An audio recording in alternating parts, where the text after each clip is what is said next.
t'expliquer en une vidéo la preuve que Dieu existe. Tout d'abord, dans ce monde, il y a des lois. Et il y a principalement deux lois qui sont pour tous les êtres vivants, qui est de survivre et de transmettre la vie. Tu prends n'importe quel animal, son but c'est de manger, absolument, et de se reproduire. Tous les animaux. Tu prends un poisson rouge, il faut à manger, et il veut se reproduire. Tu prends un lion, pareil. Les petites tortues, ils vont se mettre dans leur coquille quand il y a un danger. Et même le petit cafard, qui t'as l'impression qu'il sert à rien, et bah si tu veux le tuer, tu vas avoir du mal parce qu'il va tout faire pour partir. Ça c'est pour les animaux, mais même nous les humains c'est pareil. Il y a un lion qui est en face de nous, t'as notre cœur qui commence à battre très très vite et qui va se mettre en instinct de survie pour soit se battre ou pour soit courir. Donc quand t'es face à un lion, tu te bats pas, tu cours. Sans compter les lois physiques comme l'eau mouille, le feu ça brûle. Et bref, on est tous constitués de la même chose, que ce soit pour nous ou les animaux. Ensuite, il y a d'autres règles comme la loi de la mutation par exemple, où chaque être vivant va muter pour toujours mieux s'adapter à son environnement, pour mieux survivre et mieux transmettre la vie.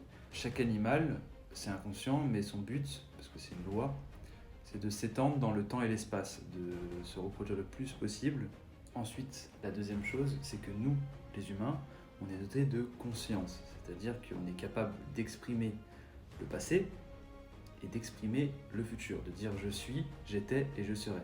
Grâce à ça, ça nous permet de nous extérioriser de nous-mêmes et donc d'avoir cette conscience. Grâce à ça, nous sommes conscients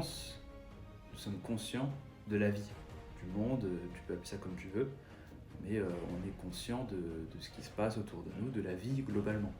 Dieu, c'est deux choses. C'est le monde, régi par ses lois, comme je viens de dire en début de vidéo, et notre conscience, puisque le monde, il aurait beau exister, s'il n'y avait pas de conscience pour se rendre compte de la vie du monde, tu peux appeler ça comme tu veux, le monde, il n'existe pas, parce qu'il n'y a pas de conscience pour se rendre compte. Un Dieu hurlant dans les ténèbres de sa conscience n'est pas viable.